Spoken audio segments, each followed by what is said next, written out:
Good evening, primetime partiers. It's primetime party time.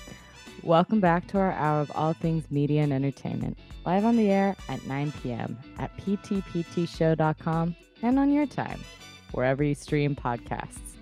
Tonight, we are going to fully take requests on switching up our usual TV coverage and see what our listeners pitch for movies we should talk about. Tonight's feature film, our movie selection, is Who Framed Roger Rabbit? And we're going to go into this genre of cartoons and live action, how they thrown in together. This film has been credited to be one of the best and also the best produced in 1988, which we don't know the lineup, but sounds pretty great.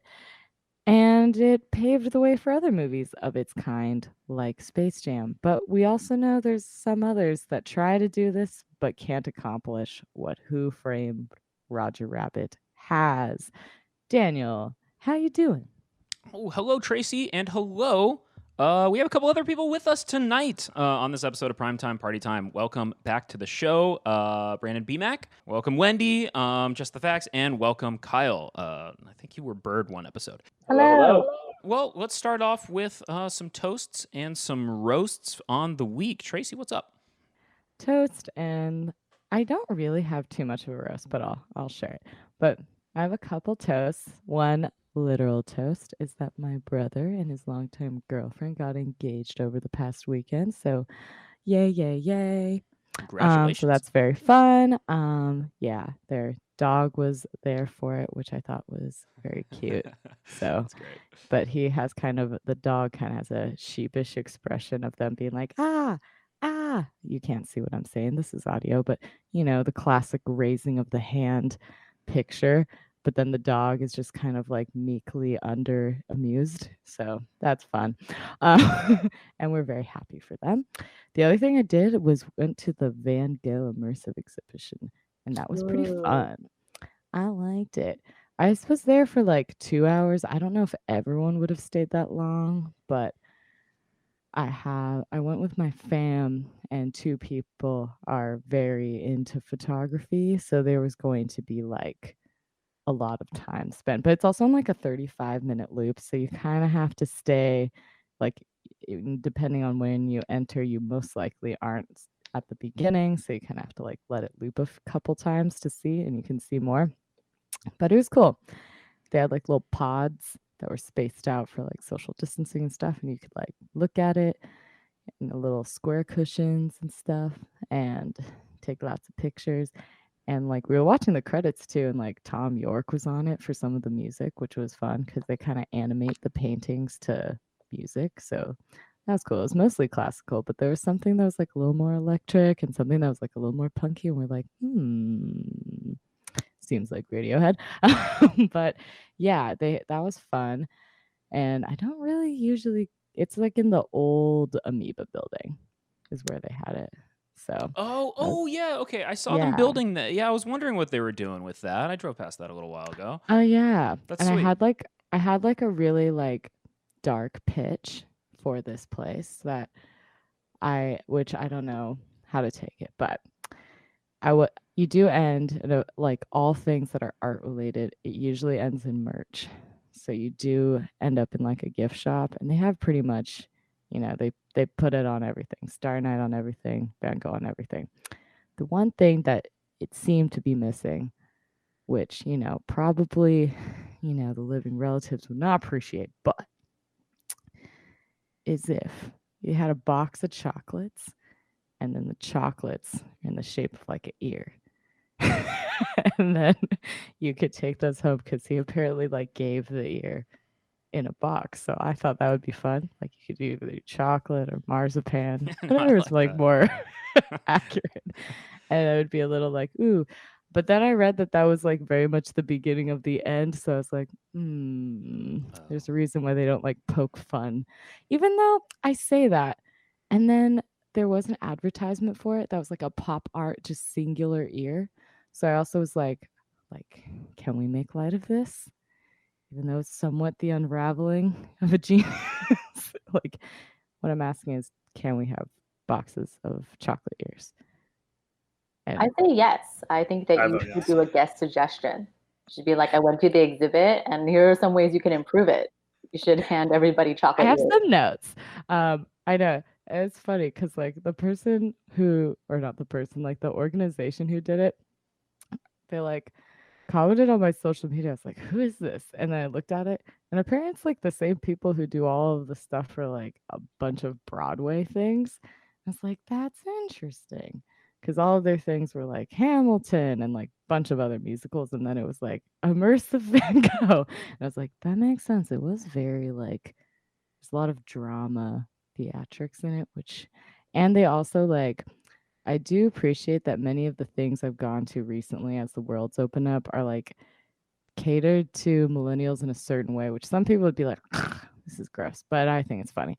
Where there's just like mirrors everywhere. Like because they're just like, we know.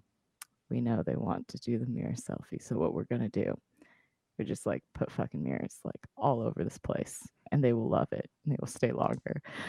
And also they had that thing, I don't know if everyone's seen the thing in the desert where there's like the singular like kind of range of slender rectangular mirrors that are all in sort of like a half moon shape that people take pictures of.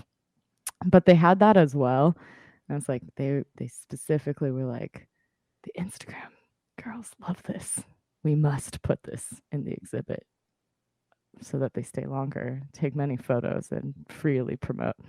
So that's a good time. I find humor in all of that. I know some people are like, oh, this is everything that's wrong with all of us. But I'm like, I'll have a mirror. It's fun. They also did have some technical difficulties, which were funny because eventually they were all using Macs. And I say this and it's like really exquisitely put on. So this is not not to put as a joke, but there's always technical difficulties everywhere. But at one point it was a Mac and it went to that generic like photo of the like volcano in the ocean that happens when you get like either a new computer or your computer crashes and it takes away all your screensavers and you're just like, look, an original painting. It's that. We finally uncovered this. From France to But Silicon Valley, yeah. I know, right? So that's my toast. And then my roast is both of my parents lived in LA for a very long time until they moved to San Diego. And one of the worst decisions that one could make as a child is to ride in the car with them from south to north in LA because there will be just very much people like to think that that SNL Californian skit is an exaggerated joke and then it becomes extremely real. You Like, got but to it live the best skit SNL's ever done, and it's your roast? so it is funny. And I did like start recording myself being like, it was a choice I made to be in this car. Where and it's my dad being like, I just feel like we could take the 405. And then I'm like, no, we have to take the 5 all the way up. And then my mom was like, at some point it'll be the 101. I was like, it's not really the 101. We're just going towards Civic Center Drive. She's like, well, technically, well, there's no way we could get to Sunset Boulevard from the 5. So we are changing freeways at some point, and you better be in this lane. Except for it wasn't that heated. I added the dramatics, but it was very much just a long thing of like, but I think we should really take this. 405 to what, to Sunset? Oh. That is ambitious. I Take know. the 605 to the 405 and get out of my life. I think it's just like he didn't want to sit in all of that traffic in like Garden Grove on Euclid on the 5 where it like is a lot always in a standstill until Long Beach. Like, so we could have switched the 405 and switched back. And then it's like, do not get on the 710. Which I'm like, it's true. Don't get on the 710. No. There's nowhere you need to go on there. Unless you're just avoiding. Avoiding your reality. That is one of the other freeways.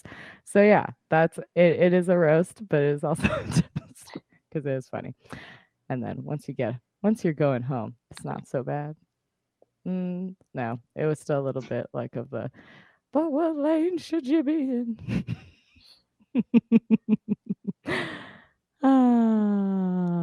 was funny. Brandon, what are you toasting to? What are you roasting to tonight? I don't really have much to toast.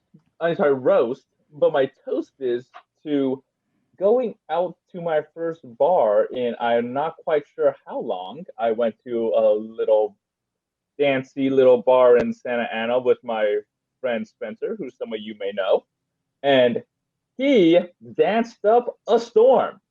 As in, we got there at 9:30, and he danced until we left at I want to say 2. Wow. Yes, as in first one on the dance floor, last one on the dance floor. Yeah. Wow. I know it was quite the show. I did not share his enthusiasm. Dancing is not my forte, but it was. I participated a little bit, just not to his degree. But he was a great person to go out to a dancey little bar with. Well, that's fun. I didn't realize Spencer expressed himself with the form of dance. It's good to know. And for Yes, many he hours. very much does. Oh yes, he was very much I'm gonna talk to everyone while I dance. I'm gonna dance my way into conversations. Did he form a flash mob at all with all his dancing? Other people join him? I don't think so, but I'd like to think he thought he did. He strikes me as someone who like stretches on the airplane and then says like, "Howdy, neighbor. Only 4 more hours." He is from Santa Clarita, yeah. The Midwest of California. Ooh, don't say that about the Midwest. The Midwest is so full of nice people. Yeah, so don't put that on Santa Clarita. Santa Clarita is not like the Is Midwest. Santa Clarita is so full of nice people. We are not going to debate this. Name one good restaurant in Santa Clarita. Name one good restaurant in Wisconsin. We can play this game. I'm not going to. Wisconsin has plenty of cheese. Santa Clarita has dirt and fast food. I feel very strongly about Six my Flags. disdain from Santa Clarita. I also don't like the Six Flags. Theme parks should have themes. But Six Flags has a theme, right? It's partners with Warner Brothers. Yeah. They don't have like a journey. There's no storytelling within the themes. It's like you go from one end to the other, and there's just it's chaos. I do not like it. I think they have great roller coasters, but there was no lands. There's no areas. I had no idea where I was going. It's I true. would just be like I guess confronted that's- with a new character and a new ride and have no idea what was going to happen next. While I do enjoy that Scream takes you over the parking lot, I will agree that even Knott's does a better job at sort of like separating. Yeah. Yeah. Like Knott's Knott's Berry has Farm some anyway, like yeah. problematic like mining areas, but they are very fun when you're in band. and the food at Knott's Berry Farm is quite nice. The food is, yes. The Boysenberry Festival is quite fun. But Six Flags has a lot of great rides. And I think I just have a special place in my heart for it because that's where I had my grad night. Oh, that's fun. I think It is. I think it's more fun than Disneyland grad night because it just is. we were banned from Disneyland for grad night as a school, so I feel like a lot of schools are. I feel like one person steals something and they're just handing out 5-year bans to everybody. Like you're the guy in your trombone section stole a sweatshirt. You're not invited anymore for years to come. We went every year as a swim team, but it was also like we were specifically like you guys will not be here for grad night weekends. And I always was concerned with like, what did we do that was so bad? But I'm sure it was. I have no doubts there. Kyle, toast seeds and roasties. Okay.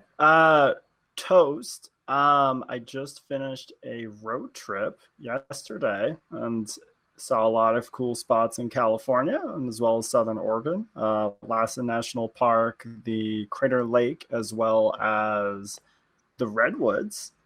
So that definitely gets a toast. Roast, the Crescent City of 1964. There's a city in California that was completely leveled by a tsunami in the 60s. And to this day, if you go there and try to enjoy yourself by having a night out, they do not have a historic downtown because it was destroyed in the Great Tsunami of 1964. So that was kind of it's kind of a bummer. So that's the roast. So are you roasting the city for not having a downtown, or are you roasting the tsunamis? I can't roast the city because they did have a historic downtown.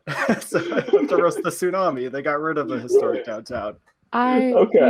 It's also commentary on American infrastructure as a whole. Not a lot of repairing happening.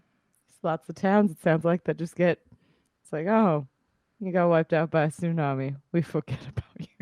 Yeah, pretty much. They never tried to rebuild the historic downtown. They were just like, time to move on. So sorry, nature took its course. You don't get to have this anymore.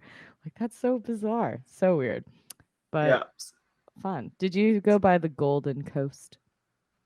That's Central California, right?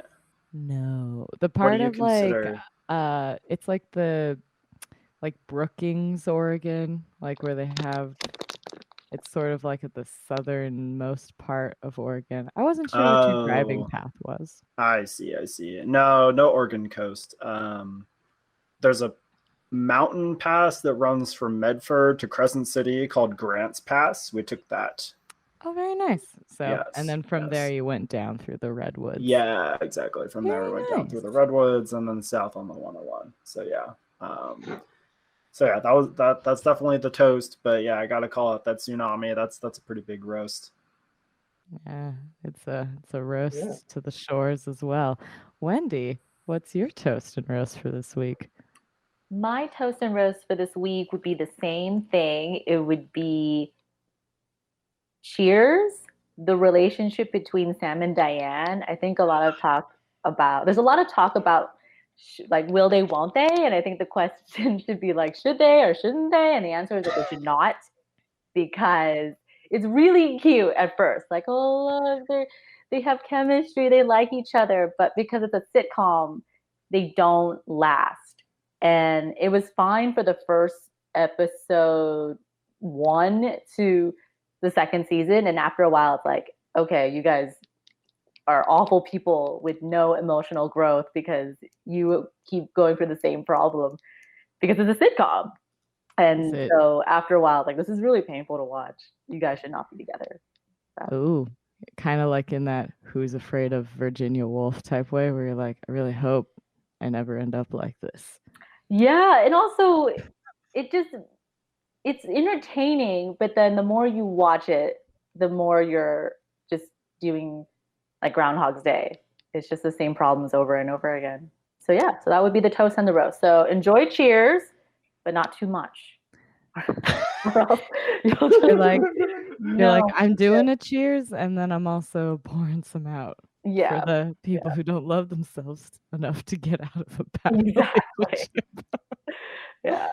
That does not bode well for me. In our episode of Will They, Won't They's, which I think is primetime episode 20, I had just started Cheers, and I was very excited to see the relationship of Sam and Diane. I have not gotten to the end of the first season yet, nor beyond, where it seems like that unravels.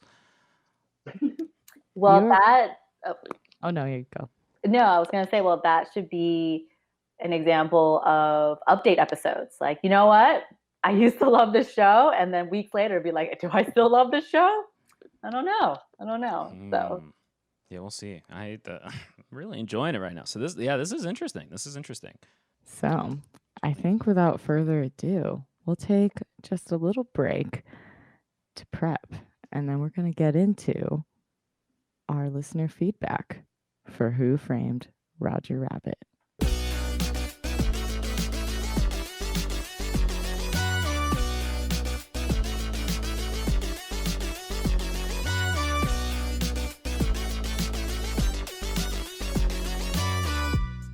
All right, we're now going to play a clip from listener Sean, who called in for his request for us to cover Who Framed Roger Rabbit. So my movie recommendation is Who Framed Roger Rabbit. That's one of my favorite movies from when I was a kid. And my question, or I think a good topic for that movie would be, to me, that's the only good live action animated movie. And my question is, why is that, and how come Who Framed Roger Rabbit didn't lead to this whole new genre of live action animated movies that are good? Does anybody have history with Roger Rabbit? What are our, did we grow up with it? Do we have feelings? Are we familiar with it? I was like really traumatized from it, I'm going to be honest. This is like when I watched it now, I got to enjoy it. But I do remember watching it as a child and being so very afraid. Like it was like a horror movie for me. And I also remember that my parents told everyone that when I went on the ride at Disneyland as a kid, like I really hated it, like almost in tears. And then I went on that ride as an adult and just realized it's very, very trippy, similar to this movie in some scenes. And for some reason, I was just like, I don't know. It is very like overstimulating as a ride, but it's also very like joyous. So I was like, why was I so afraid of this? But that kind of goes into it that this movie definitely does not strike us as being made for kids. And yet a lot of us do have a childhood memory with it. But as a reminder, we have BMAC, JustTheFax, Wendy, and Bird, Kyle, on the call today. What are your, collective and individual thoughts on Roger Rabbit? Do any of you have a history with this movie?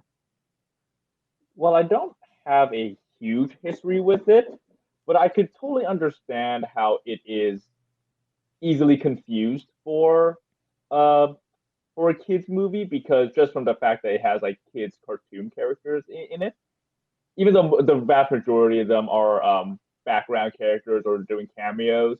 But I think back in 1988 when this did come out, the idea of cartoons for adults was not really like in vogue yet. Like when we look at it now, we have things like Rick and Morty, Solar Opposites, The Simpsons.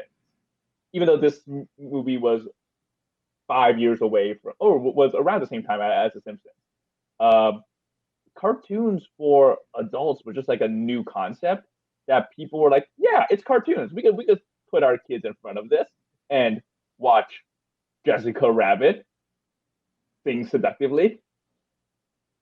Jessica Rabbit is very seductive in this movie. And you always knew she was a bit of a sex symbol and very, vivacious, but I definitely got a little bit more of it and was like, oh, hello. This is more overt than I recall as a child either.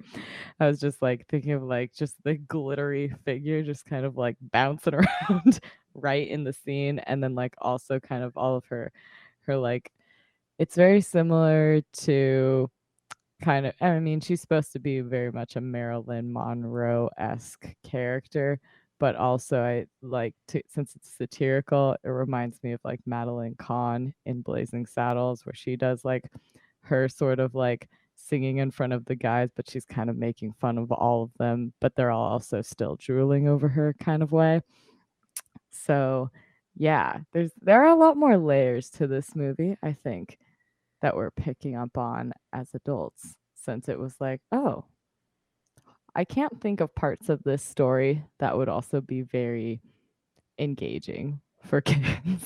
Because a lot of it does seem like it's talking about tunes as a part of society and like how they are used and somewhat abused by the powers that be.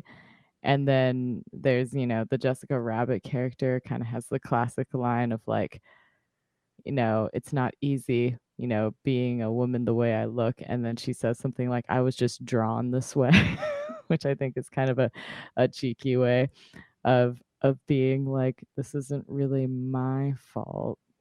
And then also trying to like use her wits about her to get through the system. So there is definitely a lot of like commentary throughout this, and also tracking down who did it. Like it is a who done it movie, which I knew, and like the title kind of really does get into that, but I think the whole like detective noir genre was lost on me as an original viewer, and this time I was like, "Oh wow, yeah, they do like everything from like the music to the lighting to just all of the character dynamics, and like the dark backstory with the detective whose mom was killed by a tune."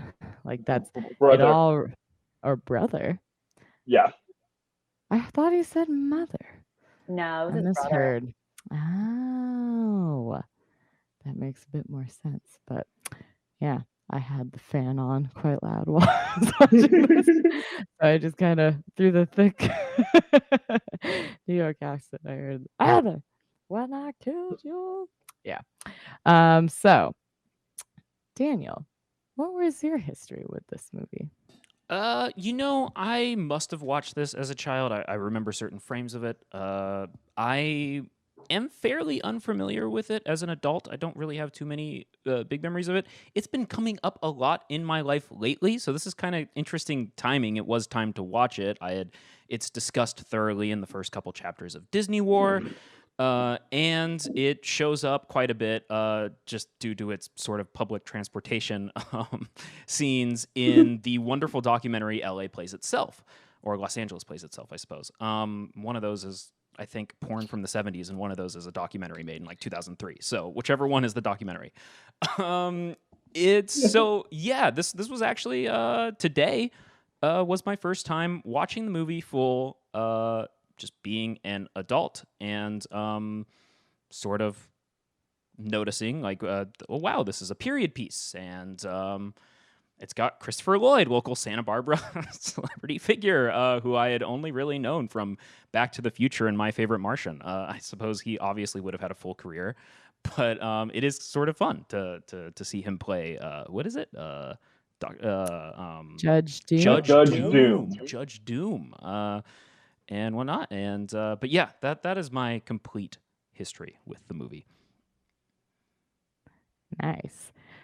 Yeah. I mean, there's a lot said about this movie, and also getting into Sean's specific commentary on why did this not launch a series of movies similar to this. I think this movie does work because there is so much satire, and so much of it is talking about kind of the mechanics of Hollywood and the studios, but it's also using the tunes as somewhat of, as BMAC has commented earlier, as an allegory for how people are treated and marginalized.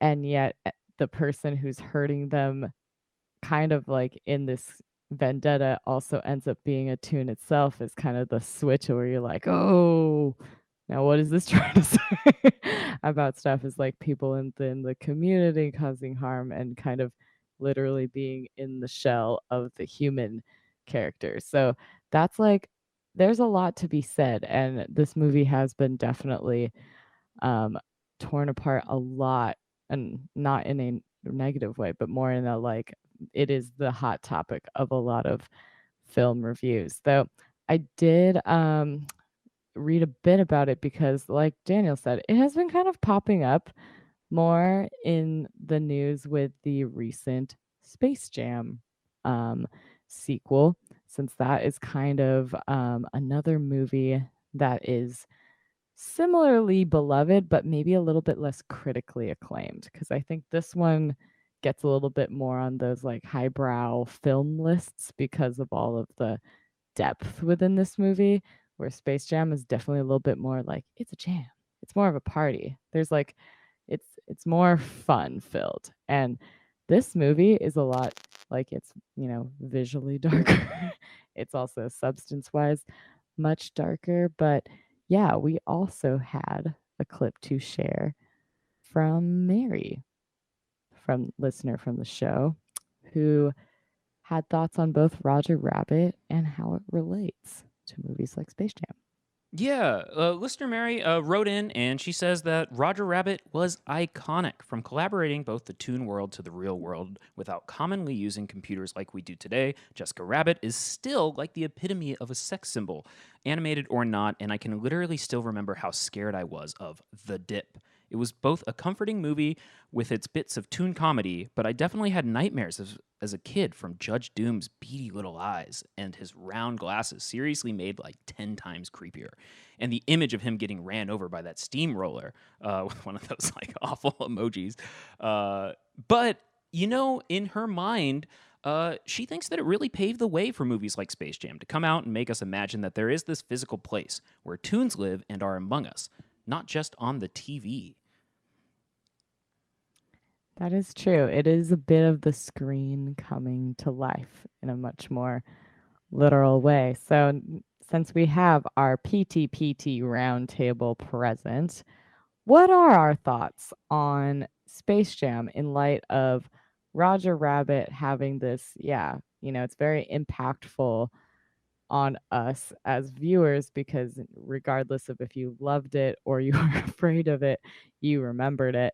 And there are a lot of pieces of it that I think stick as strong storytelling and commentary on different elements in society, inside, outside Hollywood. But how do we feel about Space Jam? Well, I don't think Space Jam is a particularly good movie. I think it's an entertaining movie, but if we were to it doesn't seem fair to compare Who Framed Roger Rabbit to Space Jam because Who Framed Roger Rabbit just feels like there's a lot more heart in it, whereas they actually take the time to like show off animation where like there's like lighting changes and there's the tunes are interacting with like practical like real life objects. They're smashing plates. They're holding non-animated guns. They're actually animated in a way that makes it feel like there's weight to their characters. Whereas Space Jams just feels like it's a cartoon and it's a person and they happen to be in the same scene, but they're not really there with each other. That's so That's just how. interesting. Oh, go on. No. I'm done. Go ahead. No, I was gonna say that's so interesting because I felt like Space Jam had a lot of heart because Michael Jordan comes there. Well, he's kidnapped actually. They don't. Yeah, they kidnap him and they make him play basketball. But he teaches them, and they all work together. And I think it's really interesting that Bill Murray's character is also in Space Jam, and he always had dreams of becoming a professional basketball player, but it never happened. And then in Space Jam, he gets to live out his dreams of playing professionally with the cartoon characters, and he actually leaves the game like I could have done it, and Michael Jordan even tells him like, yeah, you could have. He's like, I know. So that was actually very heartfelt when he got to live that out. These are good points. I feel like Space Jam and then, has more of a light-hearted feel. And maybe, there but I think it is more to like show camaraderie and teamwork.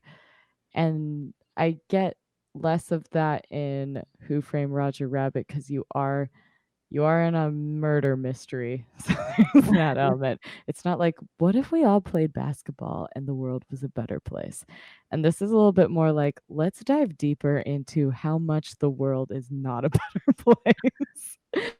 It is a little bit the angle of like not real. And then, like you said, there are all of the situations where the tunes are, there's the tunes that are shaking down, the detective and kind of like seem like gangsters or thugs, and then or like the mob. You kind of aren't sure, but you do know that they wrestle people up and they're doing some sort of organized crime.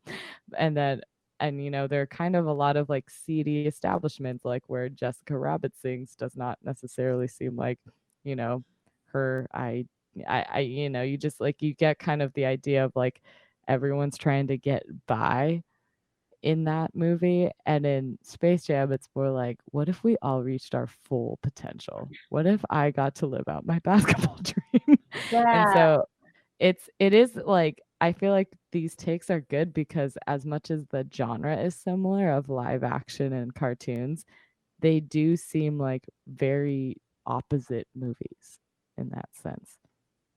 Kyle, what are your thoughts on either of these movies? Does one resonate more so or less with you? So I guess let me just establish to start. I've actually gone my entire life without really watching either of these movies, Oh my God, that's so Boom, sad. start boom, to finish. boom. That's Yeah, not right.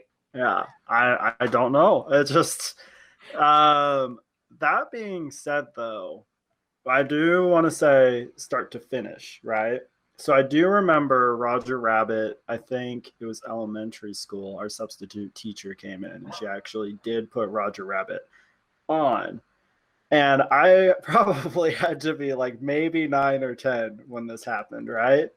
And as we were watching this, I can remember as a kid watching this movie saying to myself, I don't get it. Like, like it was just, it wasn't like there were cartoon characters in it, but this wasn't actually a cartoon. Obviously, it was geared towards like a different audience because now I agree, like just from what you guys have talked about and from what I'm hearing, this really sounds like it's a movie where you do have cartoon characters in it, but it's really geared towards a much more mature audience because it's very open to interpretation. While yeah, Space Jam was very clearly like a fun movie geared towards kids and families. Yeah, and I think it's some of it is the motivations behind both because Who Framed Roger Rabbit is not a movie about cartoons, but cartoons are kind of within the movie. Whereas like Space Jam definitely seems to be more oriented like this is a movie about the cartoon characters as cartoon characters, not as these kind of members of the same society. Like they don't really care about reality so much in Space Jam. It's more supposed to just be like, this is fun. Right. We're gonna kidnap Michael Jordan. We're gonna, we're gonna do the Space Jam. We're gonna we're gonna play fun music and we're gonna roll with it, and we can all just kind of like sail away. Whereas, yeah, this one is a little bit like even the ending, yeah, with the getting Judge Doom, rolling him over. It's like it is somewhat satisfying in the sense that you're like, well, I guess you've avenged your brother. Fact checking on the air. But it's also like you do look at it and go like, like I don't know, like it doesn't necessarily feel like a great moment because you do just kind of feel like I got that kind of feeling like you're just cutting off one head of the beast and another one's gonna grow back. And also because it is sort of all of these figures are larger than life and represent more than what they are. So yeah, I still watched it to this day and was just like, yeah, this is creepy. Like I am gonna watch some Bake Off after this kind of palate cleanser Right. because it's it's the acid is still freaky. I think, you know, a similar ish, and I say this with a big ish movie that I can think of in more modern times, even though it's not live action at all, would be sort of like Toy Story 3, where they have a bit heavier themes in there where you're like, oh my gosh, are they talking about fascism in this movie with the pink bear? and like it seems to go into a much like darker direction where you're like, are the kids picking up on this? But then it's also still Toy Story, but you're getting this kind of like bigger than the characters Mm-hmm. themes coming throughout. So yeah, it's interesting to see both of these movies live in the same genre but be from different, they are two worlds apart. And Daniel, what is your take on the Space Jam? I love Space Jam. Granted, I haven't seen it in a couple years, but it's a fun movie.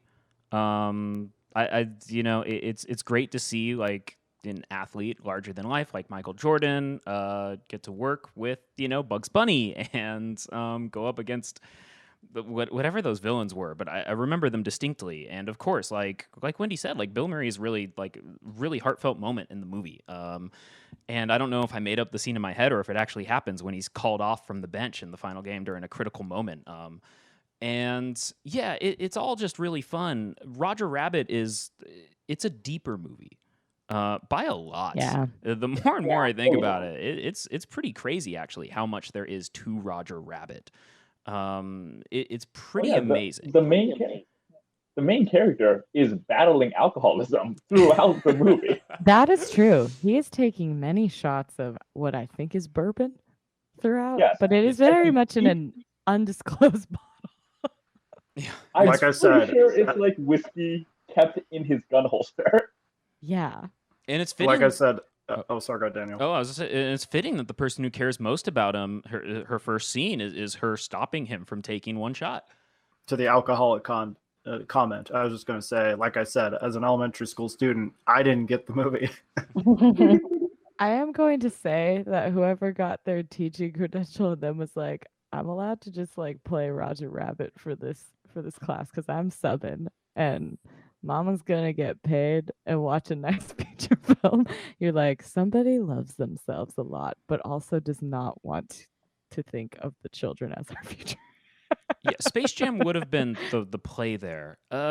Yes. Were there Like- more movies like this? That's the I like part to that think that this movie is one of a kind. I can't think of something else that's like falls in line this way. I think there were other movies, but Space Jam was the one that had the bigger budget. There were other movies that incorporated cartoon characters, but it didn't look very good. Okay. do we count the Muppets in this category? Mm. Oh, Because they are To- puppets. To now. be honest, oh, sorry, Wendy. Oh, so I was gonna say I would actually count the Muppets with Who Framed Roger Rabbit, because Space Jam is almost like a cartoon character, like not a cartoon character, like a cartoon movie, and they threw in Michael Jordan. Whereas the Muppets incorporate, what if the Muppets are real? What if they live in society with the humans and they have jobs and they have to pay taxes like everybody else? Because as a kid, I really liked Who Framed Roger Rabbit because you got to go to Toontown, and that's like going to Yeah. Disneyland and exploring the houses in Toontown. Like you go to That was Mickey's a house wonderful and you get to segment. sit on oversized furniture, and it's really fun when you don't realize what the hell is happening. You're just like, oh, visually this is fun. Yeah, but Yeah, that's true. I totally agree. That Toontown segment, am I remembering Space Jam right? In the way where the primary difference is that Roger Rabbit is about like toons coexisting in the human world, and Space Jam is all of the characters are thrust into the toon world, right? Yeah. Yeah. So the Toontown actual segment is like the closest thing, or is the closest segment Roger Rabbit actually gets to Space Jam, right? Because it's like the main character transported to their world, which is kind of fun. I'm sorry, I'm just like processing that. Yeah, that's great. but And it it's is- also like them reclaiming Toontown for the tunes at the end with the reappearing ink. Yeah. Yeah, right. Yeah. And that is the closest you get to kind of like an moment in Roger Rabbit, because a lot of it is kind of like righting the wrongs, but it doesn't come without a price Hmm. in that one. Like, and there's even the time where the guy like Doom is, or one of his henchmen, or the gun comes out from the curtain and Right. starts to shoot, and you are a little bit like, you are the one shaking down this guy and putting his tie in the like typewriter. You're somewhat complicit for him getting shot. And I was like watching that going like, but he just like straight up, shakes it off and moves on. Well, he's And a private kinda like, detective. He's not "Hmm." part of the force. But the whole point about the Toontown and You don't say that. the Muppets, going back to the Muppets, this the rules that these two movies established. I guess my question's becoming, what other stories are there to play with these rules in a way where like we kind of get this, since not 2D animation combining with live action, but CGI became a very prevalent thing in movies right after this. Like, what is sort of not the difference? Obviously, there's a massive difference, but in some of the in some of the ways and some of the sort of like ways that the characters actually do interact with CG characters on screen, isn't it similar in a way? I think so. Like, I think the most similar to recent day movie that I actually didn't think of until just now, and it's also somewhat of a detective movie that Oh. is live action and animation, is Detective Pikachu. That's a great point. And they do, like, it is a bit like not as dark, and it's not like a film noir at all. It's a bit lighter. At the same time, though, it is kind of having the Pokemon as they're treated more like pets, but and a little bit almost like a like not an alter ego, but like a familiar in a lot of like fantasy things, because everyone like has a Pokemon. And then the guy wish. comes in and he allegedly, his dad is like killed off in a police accident with the Pokemon. So this guy doesn't really want to have his own Pokemon, but then he kind of goes to the Pokemon capital to find, himself, and he gets into all these situations, and then it's all about this, head corporate scientist wanting to combine humans and Pokemon as one. So which is getting into like a weird sort of like science experiment corruption type way. And there's people who are like fighting for the rights of the Pokemon. There's people who are like, no, they should be more like our things. And they kind of are trying to get to this like certain cities where like the Pokemon coexist and not. So like I do see how there are some like heavier tones in that movie, but it's still not like it's not so much of a murder mystery, since it's just completely has different commentaries that they're trying to draw out. But I do think because it's CGI, even though it's animation and live action, you're not getting the same thing as like the 2D and 3D on the same screen, because the CGI allows it to be like this, three-dimensional character. It's just in a different format than like a person, because you are looking at this and seeing how they're able to make all of the scenes animated but seem like they're real, and yet all of the characters have to stay in their 2D forms.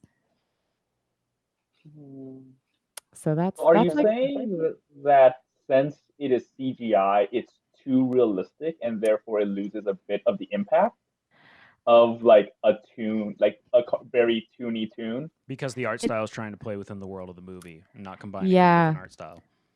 yeah, exactly. I think it's why it doesn't have the same effect.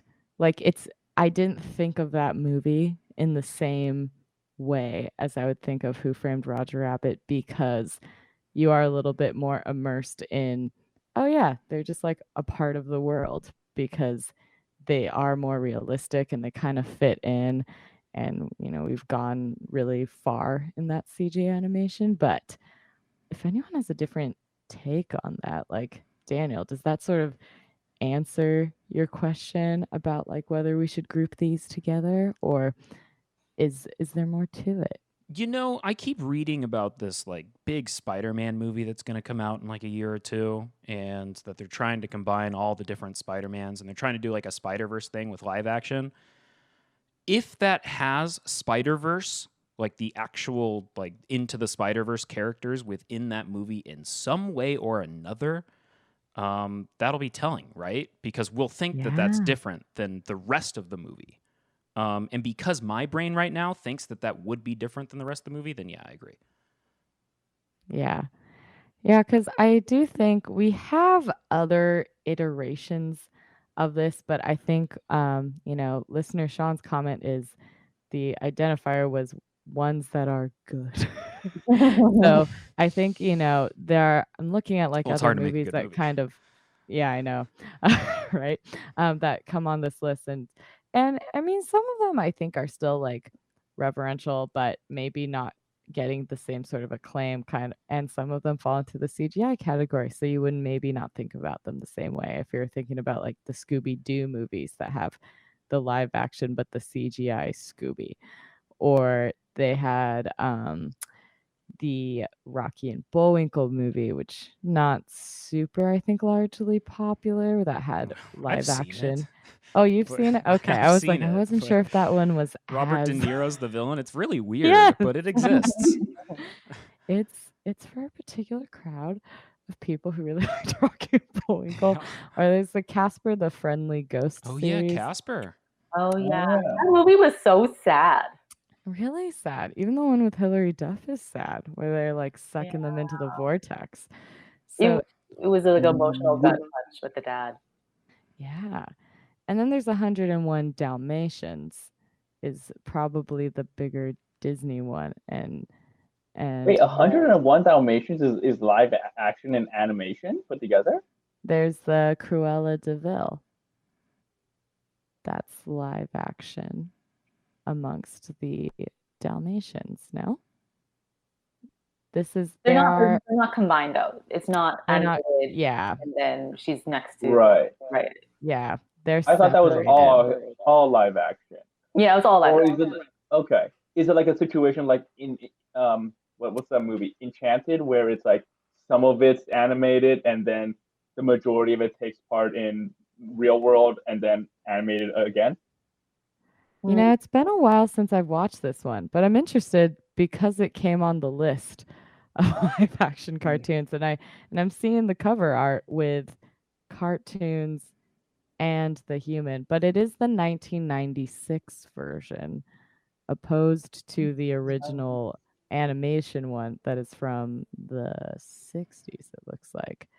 So that'd be an Is it the interesting one one with to Glenn revisit. Close? Yeah, she was Cruella. Yes. You know, I'm starting to think of why there weren't more. And what's dawning on me is that this was produced by Touchstone and was a way that to save basically like the Disney animation department, right? This is before the Disney Yeah. Renaissance, and there weren't any other studios that could really take this on, like Warner Brothers, but it was 5 years away from blowing all of their money on Waterworld.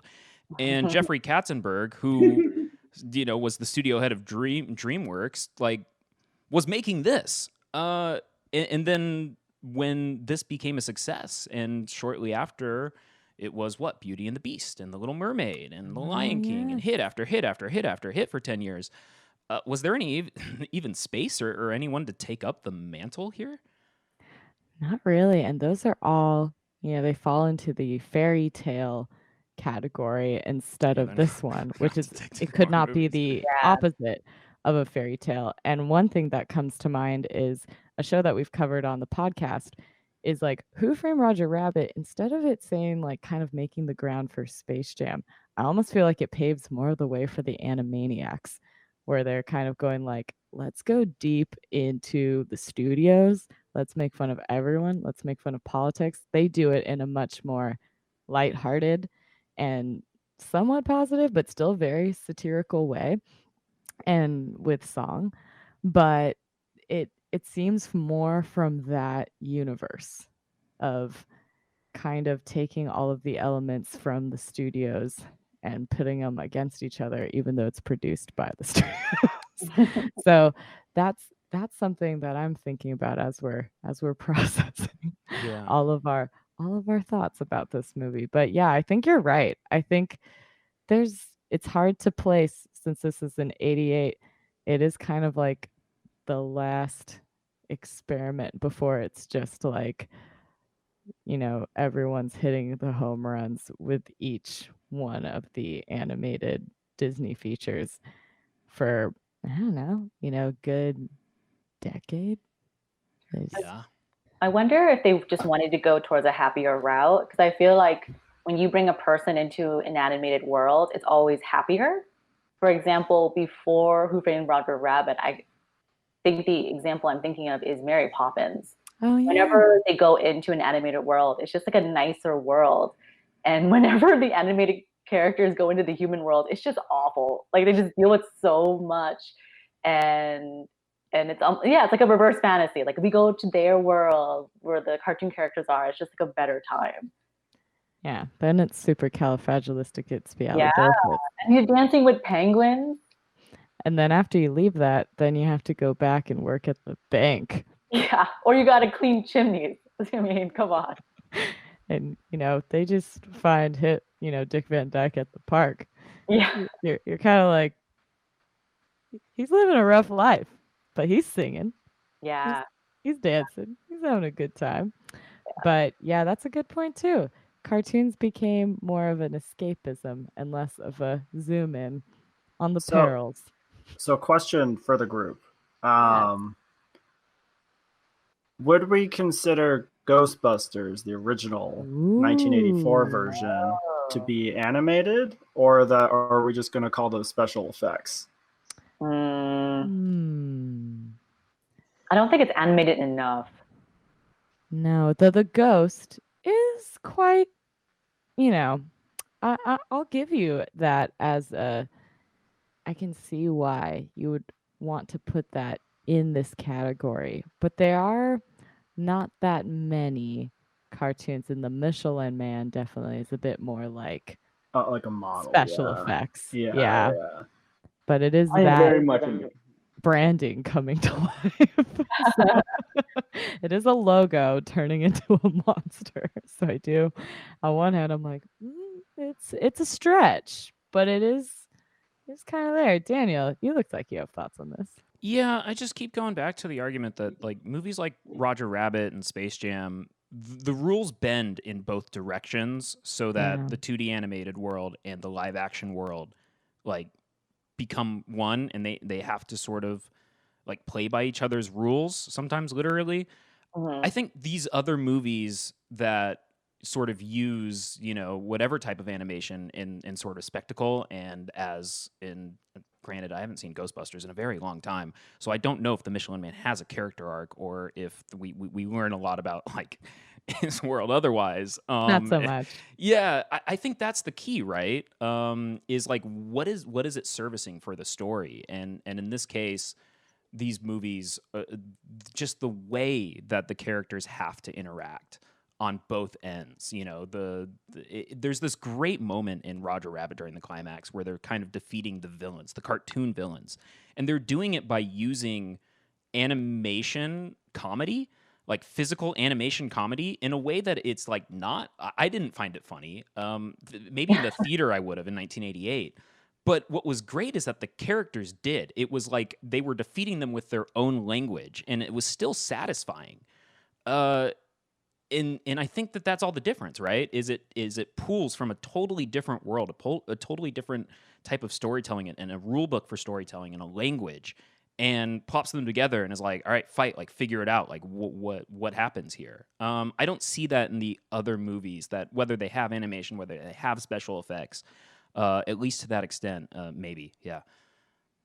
Yeah, it seems like the identifier we're pulling out of this is the live action and cartoon movies have to have like the worlds collide and merge, and less of the you're just having all of these people on a journey, and the kind of differences aren't so important, because that is kind of what you get from like, say, like the Scooby-Doo mentality of like everyone just thinks of Scooby as a dog. He's not a cartoon character, and that's not relevant really to the story. It's just the source material was an animated series. But with Roger Rabbit, the toon versus human element is kind of really integral to the storyline and everything that's happening, and to the rules of the storytelling within the movie. And that's a good point to put out there. I know. There's a lot. This movie is interesting because I think I picked it thinking like, oh, it's Who Framed Roger Rabbit. It's such a, even like looking at the cover and everything for the movie, you just think of it as this bright and like, oh yeah, this is going to be a fun time to watch. And although I enjoy it heavily, I do always leave it the same way, going like, so intense. Yeah, I think I'm with Kyle. I've never really understood it, and especially based on its key art, marketing, and whatnot. I just never really went back to it, and it's pretty crazy. It's pretty different. Yeah, it does feel like we leave Sean's question not completely answered on how and why there weren't several of these, because it does seem to just kind of have its special moment in time and in film. But like we've speculated earlier with other iterations, we'll have to see how the Spider-Verse works. It's See if so we're purely conjecture. I have no idea what's going on over there. no. We'll just have to see if there are some that measure up and have this same sort of compelling effect on its viewers, because it's one that does seem, regardless, unforgettable. Closing thoughts on Who Framed Roger Rabbit or anything we've talked on tonight? I think it's a great movie. I like in my revisit of this, I was like, this is a very strong movie that is not meant for children because they do not know how to appreciate how good this is. There are some great single shots, like just visual storytelling. There's a really, really well done animation where there's like a real life swinging light bulb, and then the animation is like the lighting is changing on Roger Rabbit's face as the light is changing. It's just a real triumph of filmmaking, and I can see why they don't make more because it looks hard to do. It looks like Oh yeah. it looks like a combination of practical elements and hand drawn animation. It could be a situation where the studio just like, we're never doing this again. This was way too hard. We had to hire way too many people, and I don't think anyone got this movie, and I could see how it kind of soured the flavor of this genre for people. It'd be hard to do, it's kind of like following up after a really strong one. It'd be hard to measure up to this one. And I think another show we covered that has similar really great strides in lighting that is an animated series is Cowboy Bebop. That is one that also also has noir influences, jazz. So I think it's weirdly enough, the shows that and other things that seem to kind of really like seem more similar don't seem to necessarily live within the same genre because, like you said, what they did is hard to replicate and probably extremely labor intensive to do so between the animation and the live action actors. Also, the final villain in Ghostbusters is the Stay Puft Marshmallow Man, not the Michelin Man. I just wanted to throw that out there Fooled me. before people get in the comments.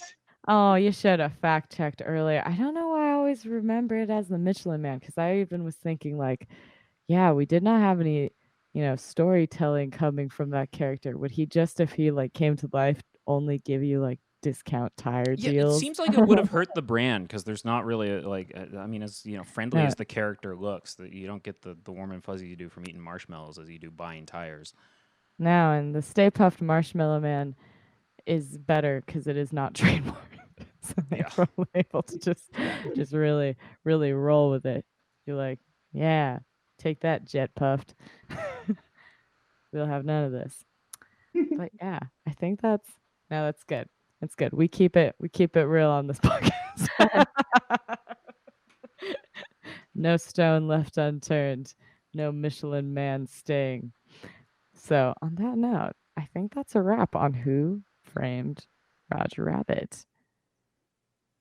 And that's a wrap for this week's Primetime Party Time. Thank you for joining us. Thank you for joining us, BMAC, JustTheFax, Wendy, Brandon, and Kyle. And this show could not have been made without the following amazing people as well. We're talking our artwork. It was done by Fen. Find her at Fen Latte on Instagram. Our theme song was done by JWright. Find him at jwrightmusic.com, our website, with thanks to Coco. Production manager is BMAC. We also had a recording from Sean this week and a text from Mary. Thank you both. Find episodes of Primetime Party Time on Apple, Spotify, wherever you like to listen to podcasts. If you want to rant, roast, and or rave with us, you can hit us up by sending an email to info@ptptshow.com. We can also get a more fun email address, maybe. I've been thinking about that. Via our voicemail voicemail or chat box also on the ptptshow.com homepage if that seems more fun. They're both there. And you can also catch next week's Primetime Party Time next Monday live at 9 p.m. Pacific right here on ptptshow.com. Jay Wright's going to play out, which means I think I forgot something. I wonder what I forgot. Did I forget anything, anybody? I don't think so.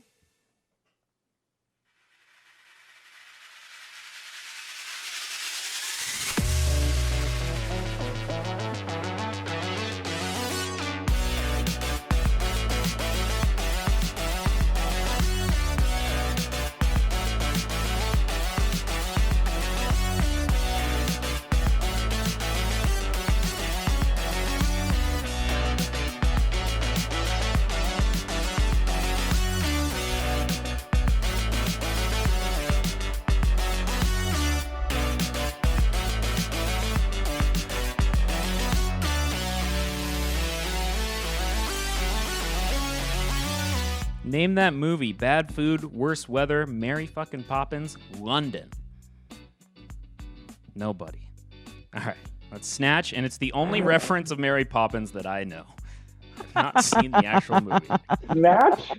As in the Guy Ritchie Snatch? Absolutely. It's Cousin Abby. Incomprehensible Brad Pitt Irishman movie? Absolutely. Don't go to London.